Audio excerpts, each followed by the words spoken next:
Want to know what the movers and shakers of New Hampshire's performing arts are thinking? Welcome to New Hampshire Unscripted with your host, Ray Dudley. Now, you have a great voice. Do you do voiceover, or I do not. You don't? No, it's never come up. But Oh, okay. thanks. Could be something I should look into. Maybe, I don't know. If you know anybody, let me know. Yeah, I don't know. I was going to ask you the same question. No, I don't know. I don't know anybody, but it would be nice to be able to do it. Ready to rock? I am ready to rock. Let's go. Yeah. So why don't you go ahead and introduce yourself, and then talk about maybe your beginning of how you got involved with. Okay. Well, I'm hoping that I'll be able to ask you questions as well. I'm interested as much in what you have to say than more interested in what you have to say than what I have to say. We'll find out. But go ahead. So okay. So we're ready to go, or yeah, we're running. Oh, we are. Oh, yeah. You don't have to wear the headset at all. Oh, great. Super. Then I will just put this off to the side. Then. Set that. So how did you get involved in theater then? Are you New Hampshire born and native, or no? So I was born in Boston. Oh, and then went to schooling in Boston, and ended up junior high in Wilmington, Massachusetts. I had my first kind of little touch at public speaking, but it wasn't until high school that I actually got the bug. Oh, really? Yeah. I had.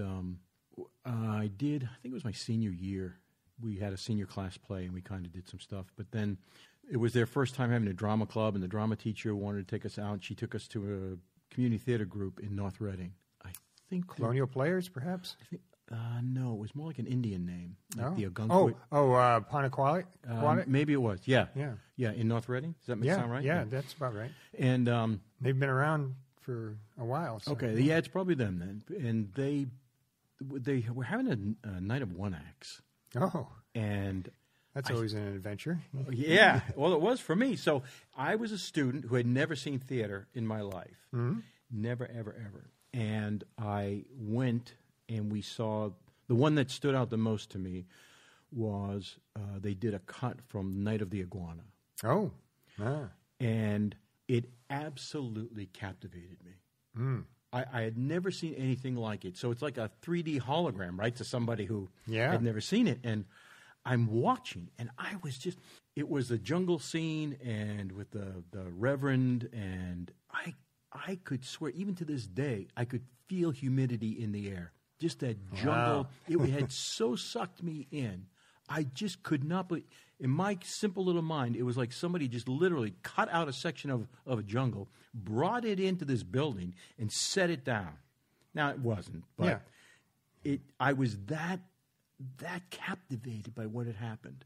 And so I didn't I never went to college for theater. I never did any of that. I did do theater in college, and that re-solidified my love for it. And then I went on, and for the rest of my life, in and out of theater pretty much till now. So very good. That's my background. How about you? Yeah, well, I did a little public speaking through the 4-H clubs in the area had a speaking contest, and I got involved in that. And this was grade school, and I didn't really do much of any theater because in the part of the world that I grew up in, guys didn't do theater. You know, it was only the really smart guys who did theater because that's where all the women were, of course. But so I didn't do much except where my mom worked. She worked in a school several towns over from where I grew up, and she was the librarian there, and she said, "Oh, they're doing a summer show. Why don't you go over and audition?" And so I said, "Okay." So I went over and I got a part, small, part. My sister got the lead, and so I did that for a summer. That was a good number of years ago now, but I didn't do. And then, 4 years later, I did another show with that same organization. Didn't do really anything until 25 years ago or so, and I saw a poster in the library, and I was sort of saying to myself, I'm watching way too much TV. I got to get out and do something. And so I saw this poster, and I said, oh, I did a little theater. I kind of enjoy singing. It was a musical version of Miracle on 42nd Street. 34th Street. Here's Love, Meredith Willson. And the Music Man. Well, yeah, exactly, yeah. And in fact, that was my first show, Music Man. So I got cast as, ensemble, multiple named characters. And so I went on play to play, and I guess it was the interest of doing something new, the excitement of something new. And eventually it became apparent that I probably, I am a guy, so that means I'm castable almost. Yeah. For anything, but it was just easier to get into production. And so from there one of the guys I did theater with, sort of arm wrestled me into producing a summer show, a small show. And that seemed to go pretty well. And so then I ended up on some organizational boards, and then I ended up producing more shows. And so that's really how I got where I am. So. And where was this? Is this Nashua? Okay. Nashua, yeah. Right, so you're a New Hampshire native? No. I only moved here like 30 years ago or so. Oh, got you. It's funny you mentioned that guys didn't do a lot of theater, or wasn't the thing to do. When I was in college, I was on the gymnastic team. Oh, and, wow. Well, not because I was very good. There's a story behind that. So I was on the gymnastic team and doing theater. And the coach of the gymnastic team found out I was doing theater. And I don't know if it was because maybe there was a meet coming up, but they never played me. I was never in the gymnastic meets because I just wasn't any good. Yeah. But anyway, he found out I was on the theater group, and he gave me an ultimatum. He said, "Theater's for sissies. You need to make a decision. You're either going to do gymnastics or you're going to do theater." Yeah. So I quit gymnastics. Oh, yeah, probably. I mean, I didn't make a career out of theater either, but it was interesting, the thought process back then. Yeah. That was that was kind of my thought process. But I attributed mostly because I was, young and dumb. But that's great. You're a gymnastics now. Did you have good upper body strength? Well, I was. So in high school, I was a long distance runner. Oh, okay. And this was in Wilmington, Massachusetts. And I ran 2 Boston marathons. That was back when you had to sneak in. Oh, really? Yeah, you couldn't just jump in like you can nowadays, and it was all regulated. And if they caught you, they'd yank you right out. So I had to sneak in both times. But I ran it, and you finished? You crossed the line? Yeah. So the first year it took me 4.5 hours, yeah. And the second year it took me 3 hours and 45 minutes. Oh, wow! So yeah, that's some good improvement. Yeah, yeah, it was actually. Well, the first time I had done it was just for jokes. I kind of wanted to do it, but I had no idea what 26 miles was. Oh, God, yeah. I was just a kind of a cross-country kid, very skinny, weighing 115, 120. So how were your legs at the end? I mean, were they all beat My up? feet were all blistered, especially the first time. Were your shins? They didn't bother me, no, because what I had done was I had started, I knew I was going to have to run a long distance, so I was skipping long distance practice to go run on my own because just to run cross country you're only doing 2 or 3 miles. Yeah. So I would go out and run. First I'd go run 5 miles, and then next day I'd run 5.5, and then I kept incrementing it up until one day I got out halfway, and it was going to be the same distance back as it was to finish going this circle I had been on, and it turned out to be a 15-mile run. Oh, wow. It was crazy. And so I was able to do that and kept doing that. And so I had built up my shins didn't bother me at all. Oh, it's not like I never had run long distance and decided to run it. Yeah.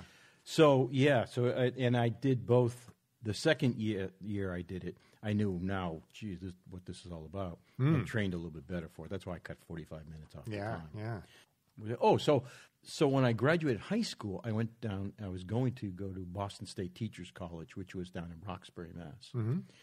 And I went down there to run cross country. And before the school year started, I went down this summer to kind of tour the campus, and I happened to walk by this gym. Now, I had never seen in Wilmington, we didn't have rings and a pommel horse and all that stuff. I'd never seen that Really? stuff. Yeah. And I go and I walked by this gym, and I was fascinated by there was nobody in there, but it looked really cool. And so I met some of the people who were on the gymnastic team. I decided I'm not going to run long distance anymore. They let me come in and train with them. And this gets to your question about strength and everything. Well, I went from a skinny little kid, long distance runner. I had bulked up because it's all upper strength for the most part, except if you're doing floor or something. And, man, in a year or two, it was amazing. Especially back then, I was, 18, 19 years old. So testosterone's flowing. My body's just adapting. Yeah. It was really pretty fascinating. Did you work the rings at all? Or I did some rings. I did some pommel horse and a little bit of parallel bars. I couldn't do the high bar because I have a fear of heights. Oh, really? Yeah, and it just scared me going around in circles, just holding on to this bar. I've seen guys let go. That's not a pretty sight when they crash. Yeah, yeah. So I pretty much stuck to things that didn't require too much height. Were you able to do like a cross, with the rings? Yeah, yeah. Man. By the time I was done. Wow. And, it's funny how your body adapts to those things, right? And so, the cross. And then, those pegboards? They have those pegboards. Oh, yeah. First time I couldn't even get up like 2 or 3 pegs. By the time I was done, it was like up and down, up and down, up and down. It's fascinating how a young body can. That's fantastic. Yeah, thanks. Yeah. So that was my introduction. So I was more like a mascot. Yeah. Because I really wasn't any good. These guys were all doing it in high school and in junior high. And so by the time they get to college. Could you walk on your hands? Yes. Oh, God. Yeah, backflips on the floor and all that. Really? Yeah. Holy smokes. Yeah. I always Not anymore. Oh, really? Oh, that's too bad.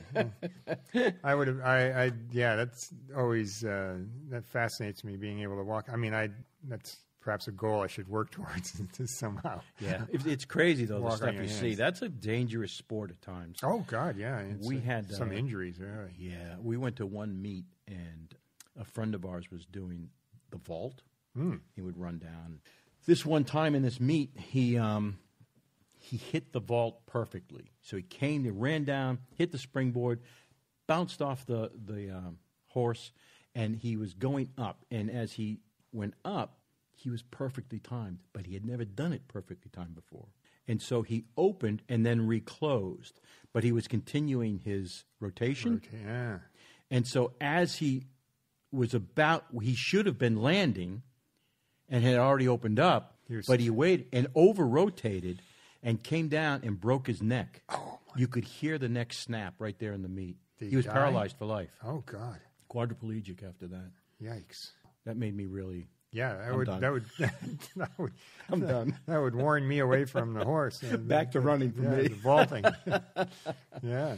So that was my whole thing there. Do you do any running now? Or? I do not. I'm too big. I love to run, but now I have come down with injuries from running. Oh. And so even though... As a result of your teenage years? Or I think just a lot of pummeling, just a real concrete... Because I love to run. I love the endorphin. I love being out there, my mind just freewheeling and everything. It's very meditative. Yeah. But I injured myself once, and ever since then, even though I think it's healed, I can wait years and go back out, and within months I re-injure the same area. And it's in my calf or my shin, somewhere down there. Yeah. So I'm stuck doing things like the elliptical machine, walking. Okay, stuff like too much weight to be pounding on. Yeah. So that's me. So, thank you for asking. No, you're welcome. No, it's very interesting. Oh, thanks. Yeah. So to get back to the original point so he gave me this ultimatum. Now, I had no idea as a teenager that there was this stigma because I knew nothing about theater, right? And I just did the senior class play, and then I go see this night of one acts. So I had no idea of this stigma. And I was really stung by his attitude that I had to make this choice. Yeah. It was, talk about a crazy... That's pretty bizarre for a college that nobody's heard of and such a low level. Yeah. You could see if you were like at UCLA and the right. or whoever the national champion is for gymnastics. Yeah. That might make some sense, but it was nothing more than pretty much the mascot. It was really kind of odd. That was really weird. And so after that, I just bounced around doing theater off and on. And now you're a teacher? No, I'm retired. Oh, okay. Yeah, I don't. You had been a teacher? So I went to school to be a teacher, but didn't finish college. Oh, okay. And I did 2 years and pretty much got married shortly after that. So I graduated high school in 72, Finished college in like 74, 75. So I met my wife at college, and we got married in 76. Been married ever since. 40. Oh, congratulations. Years. Yeah, thanks. Sounds like it was the better choice. And, I'm going to say yes, because if she's listening. Yeah, hopefully she is. Somebody's going to be listening. Now, you said a couple of times, you mentioned the term, the production side of theater. Yeah. When you say that, what do you mean by that? Well, I don't know what your familiarity is with community theater. I gather you do some... I do a lot of community theater. Okay, you do some professional as well as community. Yeah, I bounce back and forth. So they have a guy or person generally who's called a producer who, in this level of theater, pretty much arranges everything that's not on stage. So, somebody who finds somebody to set up the show program, finds somebody to sell the ads for the show program, finds somebody to do the costuming, finds somebody to do the lights, finds somebody, all these other various aspects. And of course, that's flexible. It could, it's very, unofficial, ad hoc, I guess if you call it. So if your show, some organizations are very well organized and they might have a TD already in place. They might have, guys to do lighting or sound already in place. And that may not be something that you as a producer are concerned about, but you need to get everything that the director needs, hopefully, to be able to put on the show, from first day of rehearsal or before all the way through to the last performance. So have you worked with more groups than just the... Actor-singers? Yeah. Oh, yeah. Let's see. I have been on stage and done other things with, I would say, about 10 or so organizations. All in southern New Hampshire area? Pretty much, yeah. So in various capacities, or just either the producer and actor? Oh, no, yeah. I've done everything from sell tickets during the performance or at the performance to ushering to being on stage to producing to directing, that type of thing. You like directing?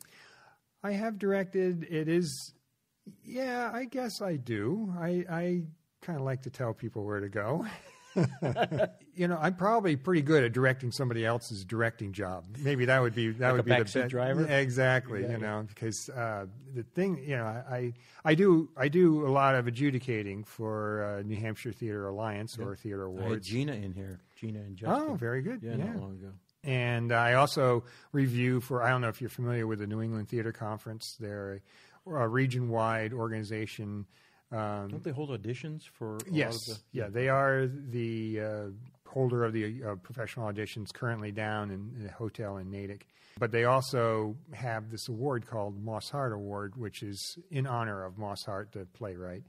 And they also review shows as well. Oh, I didn't know that. So I've reviewed for them as well.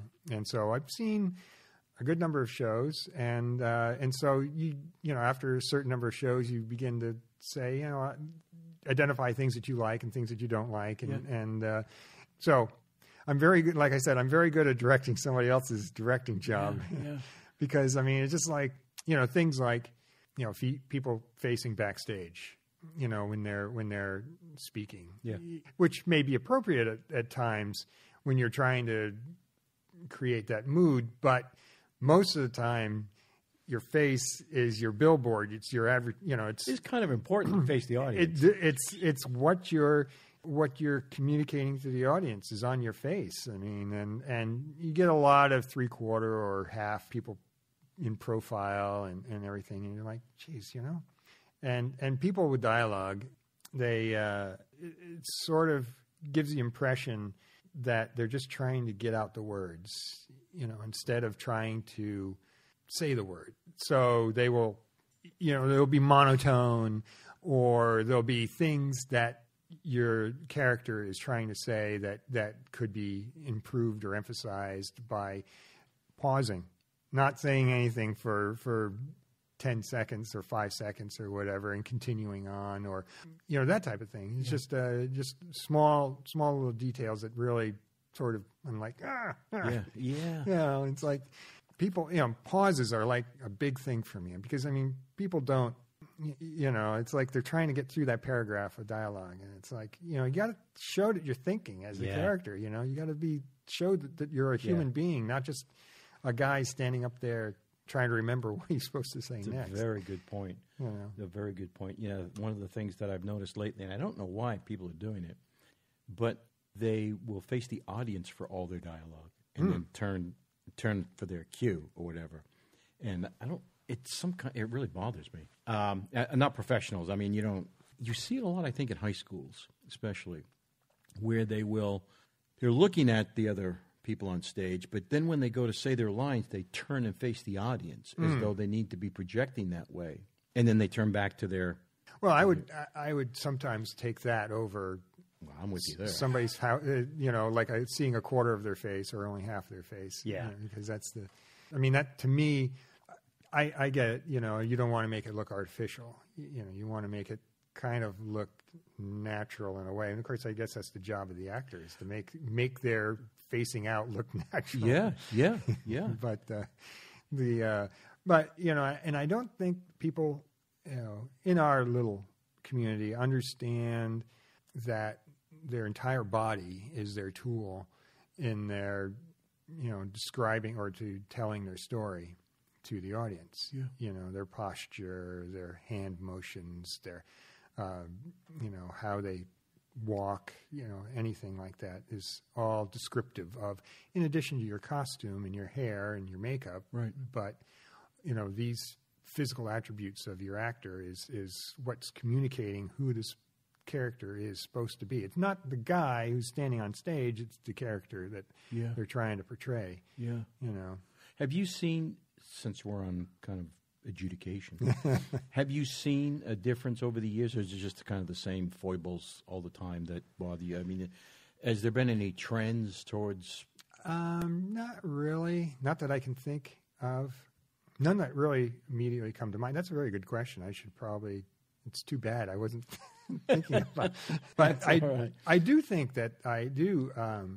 I personally think it's I like the New Hampshire Theater Alliance or New Hampshire Theater Awards because I think it's a great idea, creating a community within the state of New Hampshire, and gets people out. Yeah. If only just in handfuls. You go up to... I saw plays at Upstage in, I think, Lebanon, Littleton, right up next to Vermont. And very excellent job up there. I think it was a Neil Simon that they did. It was very nice, very nice. And but you wouldn't necessarily have a reason to travel 2.5 hours to go see a Neil Simon. But this was a good excuse. I agree. I adjudicated for like a year. But for the same reason, it got me out of my community. I was able to go to North Conway and see stuff. Oh, yeah. Did M&D, was it? Yeah. M&D. Oh. They do some great stuff up there. I tell you, I'll tell you, it was the first year in the Hampshire Theater Awards, and just a little backstory. When I was going to high school, we did the Glass Menagerie. I mean, we read the Glass Menagerie, and I'm like, Tennessee Williams. Yeah. Okay, he's depressed. Okay, he's probably a cocaine addict. All right, great. We get it. And then I go to college in my freshman English course. What are we doing? Oh, my God. Glass Menagerie. And this guy was in love with the Glass Menagerie, and I'm like trying to write these ridiculous theme papers on Glass Menagerie. And so by the time I was done with college, it was only one course, so it wasn't that bad. But by the time I was done with my college English course, I was pretty much done with Glass Menagerie. Well, fast forward 20 number of years later, and Matty Gregg and I were going to go up to see M&D productions of the Glass Menagerie. So I had not seen it done on stage. I'd only read it and, probably listened to pieces of dialogue on records, those things that they used to have back. I remember those. And so I'm really dating myself. Yeah. But anyway, so we got up there. It's the Glass Menagerie. And, man, I tell you, it just blew my doors off. Yeah. I mean, it was, I'm sitting there going, yeah, okay. Glass Menagerie. Isn't that funny? Huh? Yeah, I tell you, boy, in the right hands. Yeah. I tell you, it was. Ken Martin? Yes, Ken Martin was the young man, and I forget who the mother was, but she had done some professional work in like TV westerns out in L.A. back Bonanza in her youth, acting youth, and boy, she was good, and it was. Yeah, and the thing was that M&D, I mean, such energy because they had... In a little theater. They had such production energy because they had actually... It was in Washington, of all places. Is it Jefferson? Washington? Anyway, it was one of the towns up there that was so small that, they built this theater, a raked stage or space. Oh, so they weren't in the little strip mall at that time? No, they built a raked performance seating area in the town hall. They built that, and if you used the restroom, you had to go across the street to the gas station to use the restroom. They had a little convenience store and a gas station across the street, and but it was a hike up there. So Matty, I was grateful that he wanted to carpool, and so he was like breaking every land speed record up there because we were late for some reason, and maybe we just misjudged the amount of time it would take. But they held the door for us, so that was nice. Very nice. I mean, it wasn't like egregious. It wasn't incredibly late. But now they've come a long way. They've got that new facility. Yeah. Oh, yeah. Well, they did have a performance venue at that time, but for some reason they were in this town and they had built. Maybe they were homeless at the moment. At that moment. But anyway. Great production, very well. I was, said, gee, well, it was part of my education. I mean, it told me that despite what you might read in the script and what you might think about the script, see it on stage in the right hands. I saw Equus up there. I saw Death of a Salesman. Jeez, they just do some... It's just this... And this is before... Now they've moved over to that new Eastern Mountain place. Oh, okay. They have a new facility. I'm going to try to get them on and talk with them about it, but... They were in the small, and it's just a small theater. that like a little steeple entrance way there, yeah. So to get back, so adjudicating allowed me to get out and see these groups I would never get out there and see. So I was really glad to be an adjudicator. Yeah, and I also like the idea that you actually have to now sit down and write about it. You have to put your thoughts on paper, and you have to explain to some degree, why it is that you thought it was average or above average or below average, and give the organization some hopefully useful thoughts about some constructive feedback, hopefully. Yeah. They're struggling with that whole process, I think, still. Yeah, I hope they keep it somewhat the way it is, because I personally find it useful for my own self to in my adjudication career, if you will. Yeah. So what do you do for NETC besides review? Do you do anything besides review? I have been on their board. I was their vice president of accounting and finance for a while, which I guess is their treasurer, and for a number of years. And I was on the community theater division board. Do you ever get to sit in on any of the auditions? Oh yeah. I've helped out down at the auditions. That I don't know if have you been down there to the audition? No. I've been pushed. People pushing me to go down. If you might be, because see the issue. They need fat old men. Well, this is a safe space. Yeah. Well, I was going to say they need your demographic. Thank you. They don't. I mean, because the people who show up down there routinely, not always, routinely, are the young teens or very early 20s. Yeah, college. Well, that's the impression I get. Is that what it's Oh yeah, no, but I mean, adults. I would think that if you're an adult and you go down there, you would generate some interest. And there's all sorts of producing companies down there. One year they had this company that produced these. I don't know. I'm not really familiar with the actual material itself, but they're like self-written musicals for the tourist trade in Amish country. What? So they would have the Amish man goes to Washington and he straightens everything out, that type of thing. Yeah. And so, using using the clash that of is cultures. a niche market. Yeah, exactly. But the thing is they were recruiting for actors to be, it was out in Ohio or something like that, and I'm sure it was like $50 a show or something ridiculous like that for somebody Free like cheese or milk. Yeah, exactly. All the cheese you can possibly eat. have it fried, have it boiled, have it on a Any sandwich. way you want it. Have it on a skewer. Cocktail. Toothpicks. But anyway, and then they have, of course, occasionally they have Disney. They have Seriously? At the NETCs? Oh yeah, I mean, looking for a hidden gem. Well, yeah, I mean, sometimes it sort of feels like that because a lot of times they come already. They go to SETC, which is the Southeastern Theater Conference, and they hang out in Atlanta. I think that's where they usually have their convention down there, and they hold their convention and their annual auditions in the same venue at the same time, I believe. And so in the March timeframe, in time for all of the Tennessee professional theaters and all the other to go down there. But they also go to hold these producing companies that come to NETC's auditions, stop off in New York, and they probably do a little bit of their own advertising, and auditioning on their own for their own shows. But it's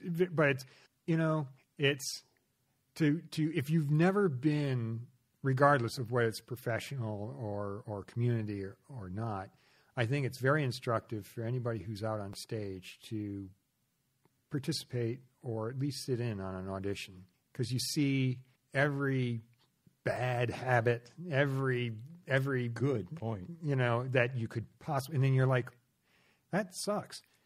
Oh, wait a minute, I do that, and so you're like, oh, no wonder why can't get any roles. I'm too nervous, or I'm wandering around, or I'm rocking back and forth, or I'm like putting my hand on my face, or running my hand in my hair, whatever.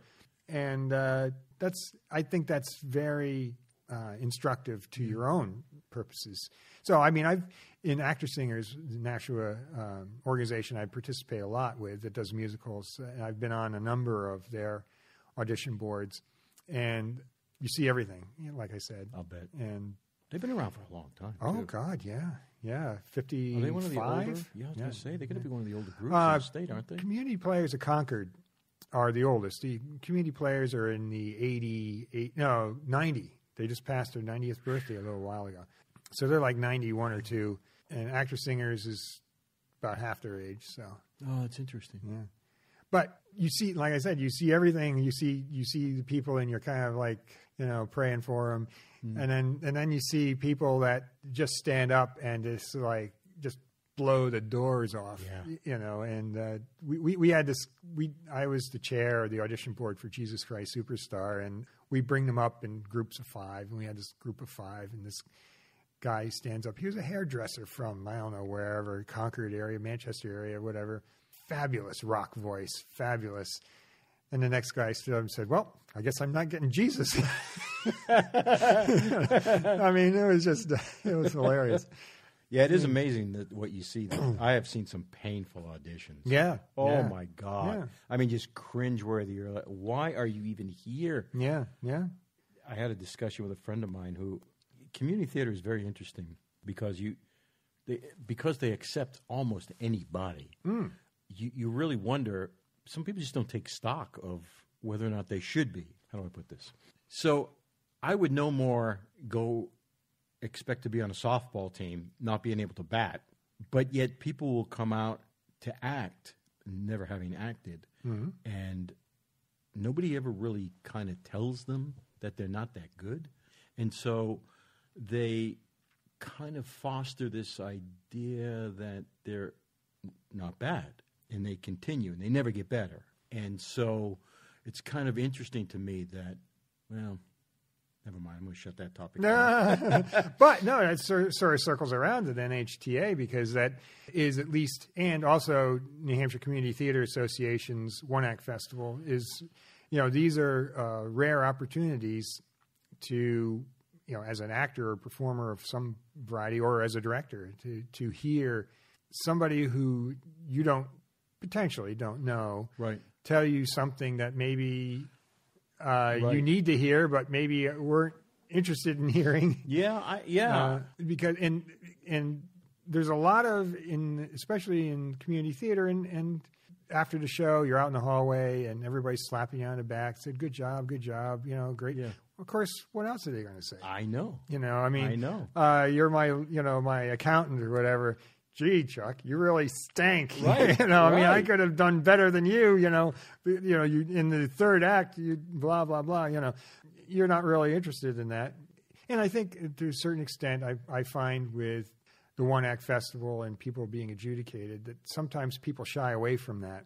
And I understand. Hey, this is your spare time, your precious spare time that you've got. Why do you want to feel like you're less than if you're giving it your all and whatnot? But, I do also appreciate those opportunities out there, and I hope to, when I adjudicate, provide some insight that might be helpful to somebody. But so you're also, you mentioned the NHCTA. That's New Hampshire Community Theater Association. Often confused with NHTA. Right. So what is your involvement with the NHCTA? I'm the president of the organization. Oh, I didn't know that. Yeah, well, heavy is the head that wears the crown. You didn't know you were in the presence of greatness, did you? I did not. So tell me about the organization. I went out to Facebook to kind of look and see what they do, and I couldn't quite get a handle on what's going on. To give you a little background, I guess in 1971, there was let me retrench. NETC, billing itself as a regional organization, sort of sponsored a One Act Festival back in the 60s and 70s for all the New England states. But I think after a few years of that, the individual states said, let's just do our own festival because it's a pain in the keister to drive down to Boston with all your set pieces and costumes and everything. So let's do one in New Hampshire. So they started the New Hampshire Community Theater Association in 1971. And they held their first One Act Festival at St. Paul's School in Concord. And in fact, they held the first 2 or 3 there. And then they began rotating around the state. They've gone and done things up in Meredith. Is it strictly One Act? Yes. Okay. Well, what it is the One Act Festival is a feeder, if you will, to the New England Regional Festival and eventually to the National Festival for One Acts. So New Hampshire Community Theater Association also has done workshops and sponsored various other sundry activities off and on during its life. But its main support is, or thrust is to support One Act. Event is kind of, these days, it's one event during the year is the One Act Festival. Got you.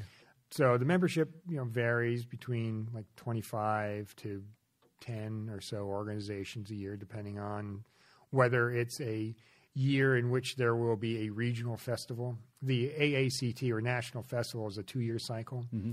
So this coming year, the 2020 New Hampshire Community Theater Festival will provide 2 organizations to go on to the New England Regional.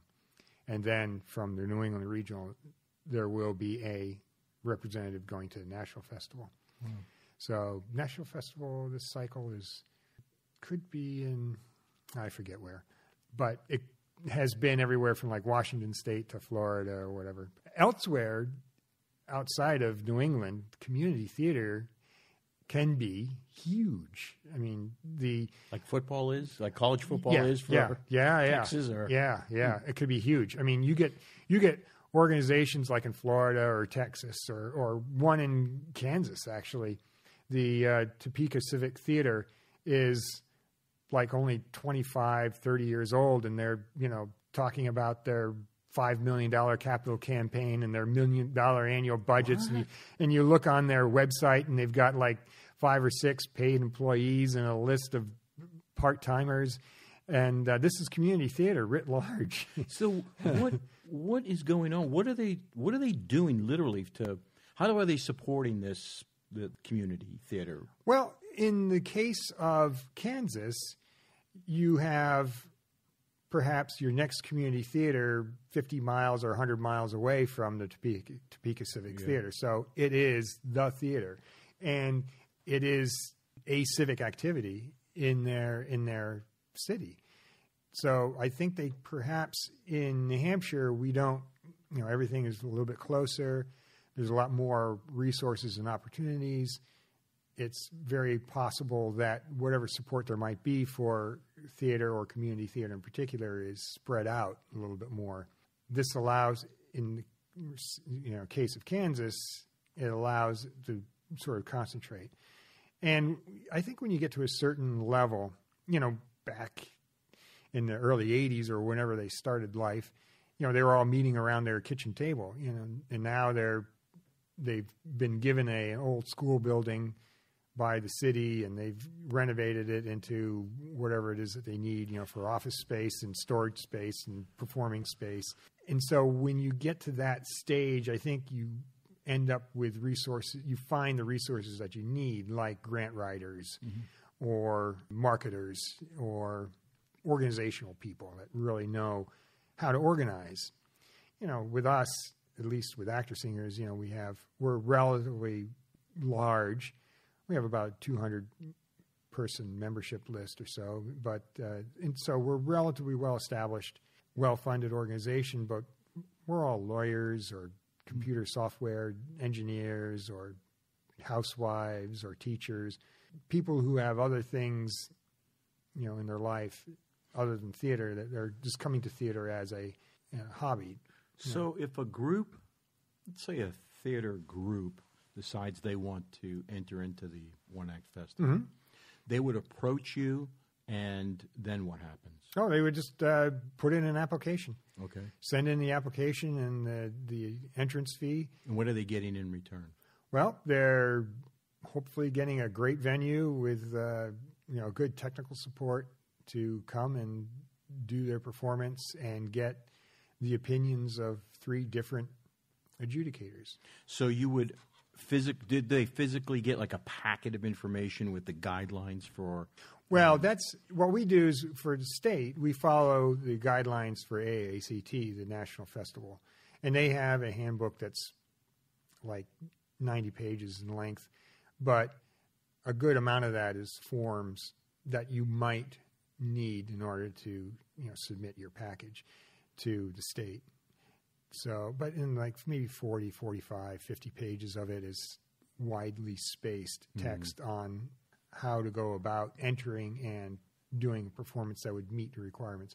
Hopefully you're going to meet the requirements of the National Festival because you're going to repeat those, whatever it is that you're doing at the regional level and eventually at the national level. And if you're not meeting the requirements at the state level for the national level, then it's going to be a problem for you if you're selected as a representative to move on to the next level. So do you have good participation? How many groups typically? Yeah, we I think on the best festival, or the largest festival, we've had 10 organizations. I think at one time we had 11 entrants, and that's pretty good. That's like a good 2 days for NHCTA. But there's over 100 theater groups. Oh God, yeah. There's I don't know exactly. I think that's but you're right. There are a good number, and but you have to remember that the One Act Festival is a particular animal. So you need to find an organization that wants to commit the resources to mount a production specifically for this purpose. Or, I mean, it could be a piece of your... Right, a cutting from... Yeah, it could be a cutting. There's certainly, the whole premise behind the One Act Festival from AACT's point of view is performance. How well you use the elements of theater to perform your piece. So you could do a musical and you could all be off key, but that's not going to be as big a factor. But if you've integrated all the other elements of theater, if you got lights going on, you've got set pieces coming in and out, and you've got using costumes to good effect and that type of thing, you could very well be the best production that year, despite the fact that your music craft is a little bit less. Mm-hmm. So they're looking for your best execution using all the elements of theater. So, yeah, it's for a small group like Lakeside Players outside of Meredith. With they perform in a little church. I don't know if it's like 90 members. 90 capacity for 90 people in their little performing venue. It might be economically challenging to buy the rights, which would be $100 right off the top for a one act, mm-hmm. or maybe $80 for a one act, and then go like a royalty for exactly, and go through all of the costumes and construct a set, and then buy transportation in order to get it down to wherever it is that the festival is being held, and then they might have to stay overnight, they have to feed themselves, all these types of logistical elements might discourage somebody from up north going through the effort just to hear what the three adjudicators had to say, despite the fact it may be good for them. Are there certain plays that do better in the one-act festivals than others? Are there like fringe plays that are better than maybe a Cutting from Oklahoma, or I think comedies do better than dramas? Yeah, I think dramas. Yeah, there is a particular animal, particular type of play that really, for it's just like any sport. Just like any sport, there are certain things that you eventually, or cheerleading. I'm sure the cheerleading championships. There's certain things that the adjudicators or the reviewers it's like their favorite. Yeah, exactly. They want to see a triple backflip, or they want to see the high pyramid, or whatever it is the cheerleaders do. And if you're not doing that, then you may not be as very successful. Yeah. But I think the type of play for AACT, the festival process, is probably like a drama. Mm-hmm. That's a emotional drama of some kind. So a typical cast size that works best? I don't think so. But, for example, I don't know what the cast size is for Radium Girls, but Radium Girls, are you familiar with Radium Girls? In, I think it was probably New York, Brooklyn. They used to paint the dials on watches using radium paint, or paint laced with radium. And in order for them to get the numbers as finely as they needed, they had a particular brush. And what they would do with the brush is put it in their mouths and make it come to a point. And so all of these young girls who are in these watch manufacturing factories were essentially poisoning themselves with radium. Oh my God. And so they all had, I imagine they had all medical issues. Yeah, you think? So, but that was a national winner a number of years ago from came out of EMAC. I think it was like Burlington Players or something like that, out of Eastern Massachusetts Community Theater Association. No, I think it was Wellesley Players did Radium Girls. And then most recently, an organization in Lexington. Lexington did Who Will Speak for Lana? It's a original piece written about a young African-American woman in the 20s or 30s who was brutalized by her Caucasian landlord or what have you, and she eventually killed him. And this was sort of like a remembrance during her trial, that type of thing, of all of the, she eventually, I think, was convicted and may have been killed by the state for her actions. So anyway, that's the type of intense drama. Can be, emotional, can be successful. The year I went to the National Festival, I saw the winning one was I never saw another butterfly or something to that effect. It's about a bunch of kids in a German concentration camp. So yeah, exactly. So much, exactly. So light. But but at any rate, it is an interesting. I mean, I personally, I am happy that the process is there. Mm-hmm. I'm happy to support the process any way that I can. I don't personally put a huge amount of stock in, winning or losing. I mean, I've directed and I've actually been successful. I went on to the regional with my piece, and which was nice. I really was happy for the participants in our show and everything. But I was like, okay. But I think the process is valuable, regardless of whether you win or lose. And I know some people are like, I've heard that before. And Well, so why do you think that? Why do you think the process is valuable? Is it because you're because of the time constraints and what you're trying to work into? No, I think it gives you, as we were, alluding to before, it gives you an opportunity, a very rare opportunity to actually hear somebody who doesn't know you, hear how you're acting, how you're directing. All your actors were speaking their very consequential, emotional lines, speaking to the backdrop. It would have been nice to see a little bit of that. So where are your adjudicators coming from? Well, we get college professors, or we had Lowell. We had Lowell Williams as an adjudicator. We had Mike Curtis as an adjudicator. So folks who have had a good number of years in the with background in theater. We have been using a guy from Fitchburg down in Massachusetts quite a bit. We used a woman from Franklin Pierce. They had a theater program there. Do they reach out to you? Or no, you seek them out? Yeah, we just seek them out and say, hey, it's more of for them, it's more of I think, an opportunity to pass on the torch, if you will. Mm. Because, we can't afford them to give them any real money. Yeah. We just reimburse their mileage, and we give them, a couple of bucks, and we give them, food while they're on the premises, and try to help make their day as pleasant as possible. But I think from their point of view, it's the labor of love of passing on what they know about theater, what they feel that they may have learned to other folks, who are doing this as a hobby, mm-hmm. but might be able to benefit. Are you finding enthusiasm for one act to be vibrant, or does it have its peaks and troughs? Are there some years where you're like, geez, we can't get 4 groups in here, but other years you get 15? Yeah, it definitely matters whether it's a regional year. There's an opportunity to go on to the regional festival or not. I think that helps drive participation to a certain degree. But I think otherwise, it's pretty static. And I think there are those people who see value in it and those people who don't.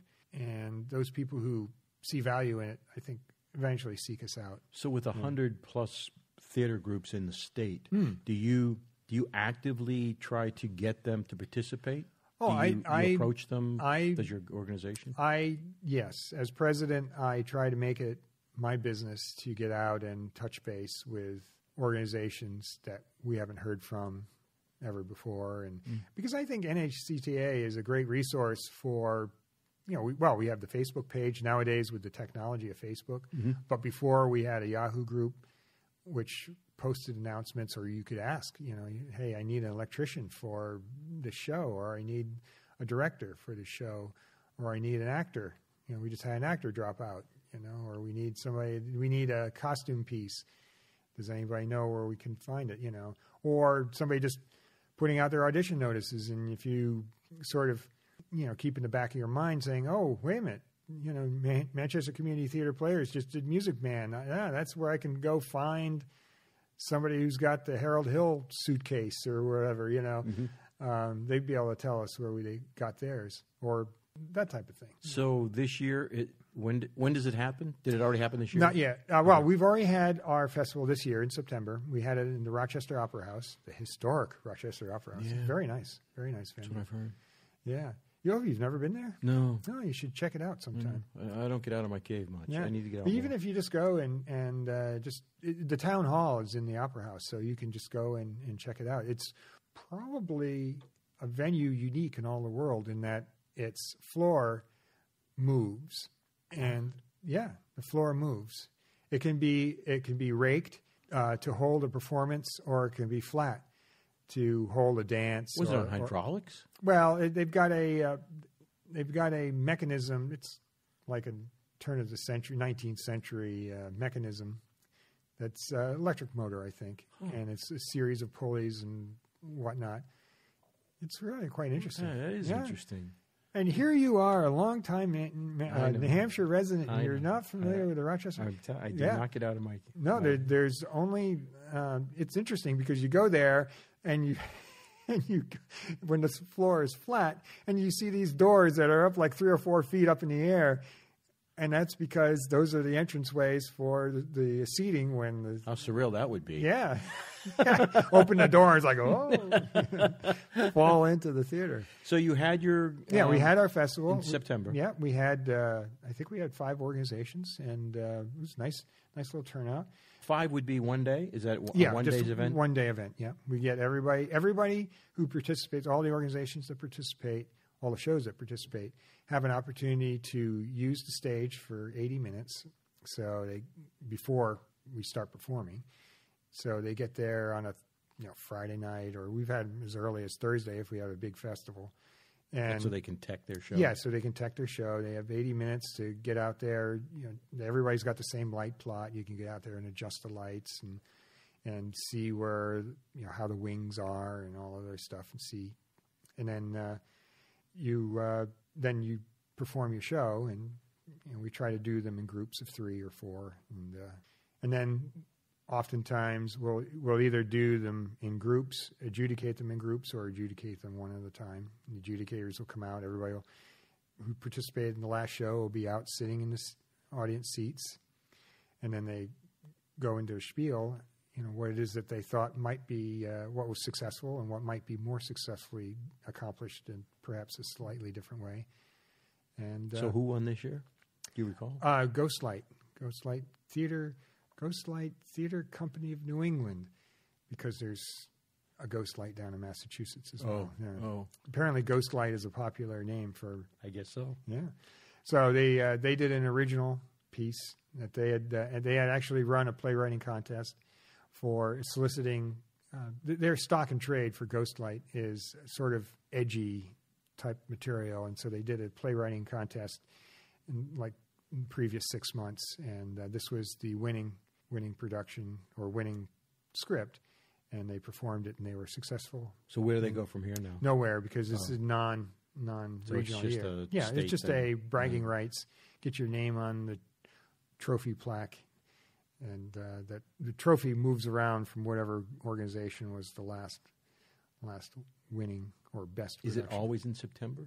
It's been pretty much every month of the year except probably December. So when is it next year? We haven't set a date yet because most venues don't open their calendar until January. We'll probably be looking at the community, the auditorium, the Concord City Auditorium in Concord, as it seems to be quite a successful venue. It's a nice theater. And it's reasonably priced. Yeah, so that's a key, because there aren't too many. In an organization like us, our organization, it's trying to find revenue streams are pretty far and few between. Yeah. So, have you talked with Virginia Lupi? That name sounds familiar, but I'm not familiar. I had her on one of my earlier podcasts. She has a lot to do with money that's being given out for projects. Mm-hmm. She's in Concord, some governmental group, but she is tasked with giving away like $5 million a year or something to Theater Kapow. Gets grants from them. I definitely will be getting her number. Yeah, you should. I mean, Virginia. Yeah. So write that down here, Virginia. I wish I had a piece of paper for Lupi, Lupi. If you get chance, you can go look up the podcast, and she gives her contact information in the podcast. Yeah. I imagine she's in the. Is it the New Hampshire State Council for the Arts? That's my guess. Yeah.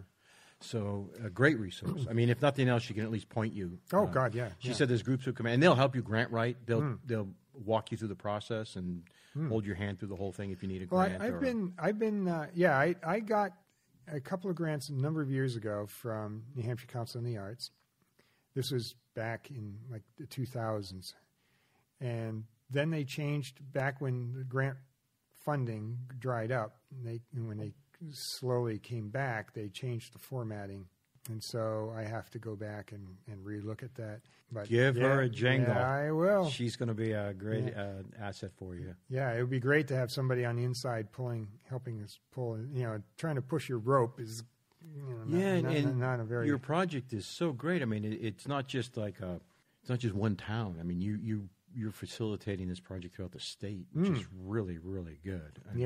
And the fact that it's educational, and the fact that it is communal, so you touch all the. I think you would be checking off a lot of the boxes that would help you a lot. Oh yeah, yep. So yeah, I'm thinking that when we'll have to sort of poll the existing members of NHCTA and find out what they think might be a good time for them to participate in the festival. But it seems like mid-September seems to be kind of successful, or has been over the past maybe 10 years or so. But they've held it in March. They've held it in June. I would think June would be a tough time. Summertime? Yeah. People traveling, they're out of state. Oh, yeah. We had it at the Palace Theater in June. Oh, boy. Oh, really? It was warm. Yeah, yeah, I'll bet. Yeah. Do you get much? So do people come watch it, like outsiders who have nothing to do? Do you find anybody being drawn? Yeah, you have. It's tough. Yeah. Because New Hampshire isn't really a theater state. Yeah, there's pockets. If that makes like sense. Portsmouth. Yeah. But you get occasional people that I make sure they're on the mailing list so they know when we're going to be performing the festival, and they do come by on a regular basis because there are so few. I know. I recognize them. Yeah. But you're right. I mean, it's in order to do theater, you do need to have a theater audience, and it's tough. It's tough because a lot of people are like, "Gee, I don't know. Why should I spend $15 to go see a play when I can go spend $12 to see a movie that's been reviewed, that could be popular?" Exactly. And I think a lot of it is education. Mm-hmm. It's like, gosh, I don't know if I could just get some of these people in the audience, because we do get the stragglers that maybe aren't moving fast enough and I get up to them and I get them a flyer in their hand, and they say, and they finally come and they're like, wow, I thought it was so good, I didn't even know, but I think getting over that expectation of what it is they're actually going to see is very hard. I don't think people understand that there's talent everywhere. Yeah. Talent is, that's why actors get paid nothing most of the time, because there's a lot of talent. There's a lot of talent everywhere. It's just, you get even in New Hampshire, you get people who were top of their class in college and drama, but you can't make a living doing that. And so you come and be a computer engineer or a teacher or whatever. Does it possess a stigma too, that because it's community theater, that they think they're not going to see something really good? I don't think people think about it at all. But if they were to think about it, they would probably say, I don't know. It's probably not all that good. And they'd probably think, what kind of tech values could you afford, and that type of thing. And a lot of people just aren't aware of theater. Of course, you get certain people who are like, they're always going down to Boston, they're always going to New York, or wherever, and they're going up to Algonquin. Those types of people, and those are a little bit easier to get in because they're familiar with the theatrical canon. They know what it is they're going to expect and everything. I think a lot of people who've never seen much theater or even seen a play, or mostly used to TV or movies, are like, they're not. Yeah. They're not aware of, I think, the dynamic that happens between a production and an audience, or can happen between a production and an audience in theater. I think they're just not familiar. Back in the 80s, I'm thinking it's the 80s, I was out of state for a while, and then we moved back, so I was thinking of getting back into theater in the region, and I went and saw, I thought it was at the Palace, I think it was at the Palace, a one-act festival. Oh. It could have been ours. Yeah, it may have been. I was hoping to see. What year was it? We've been in the late 80s, I think. Yeah, it was about the time. They did the late 80s to mid 90s. They used a palace often. Okay. Yeah. I saw a production, and I was looking for groups to kind of get involved with. And so I thought, well, this would be kind of a good way to get a feel for what these groups are doing. And I saw a production of Lone Star, and it was done by the Community Players in Concord. Oh, yeah. And John Conlon was in it. And I saw it, and I thought, oh, my God, I want to get in touch with these people. And I did. And that was how I kind of found my footing back into the state, was to go to that festival and see these different groups doing what they were doing. It was really a great education to get as a barometer, in my opinion, a barometer for the caliber of what I wanted to reach out to. So I can see it being a useful tool that way. But yeah, we're sort of, it's a little bit tougher sell, as I was talking about the logistics and economic impact on an organization, especially a small one, for participating in a festival. It's a little bit harder sell now that there's the New Hampshire Theater Awards, because the New Hampshire Theater Awards could give you similar educational benefits by doing practically nothing as far as your organization goes. The amount of organizational investment would be a lot less. Just doing your normal show and just have people come to see your show. Mm-hmm. Because it's adjudicated. Yeah, exactly. It's adjudicated, and potentially you will get some hopefully useful feedback on if that's what you're looking for. Yeah.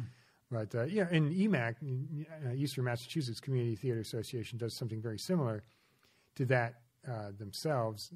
I forget what their Dash Awards, I guess is what they call it. And they send reviewers out to all of their member organizations and that wish to be reviewed. Oh, that's good. That's nice. Yeah, and they're geographically kind of cloistered in and around Boston, so it's logistically a little bit. It is a trial to get down to Foxborough and those areas, but a little less so than it might be if you go to Berlin.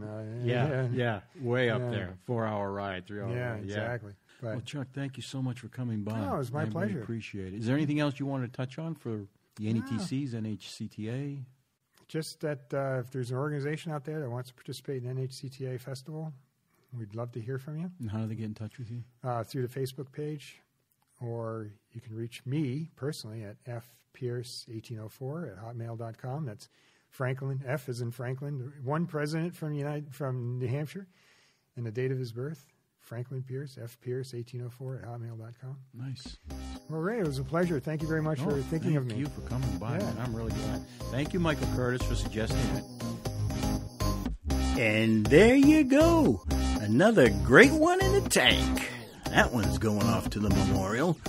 Have a great day.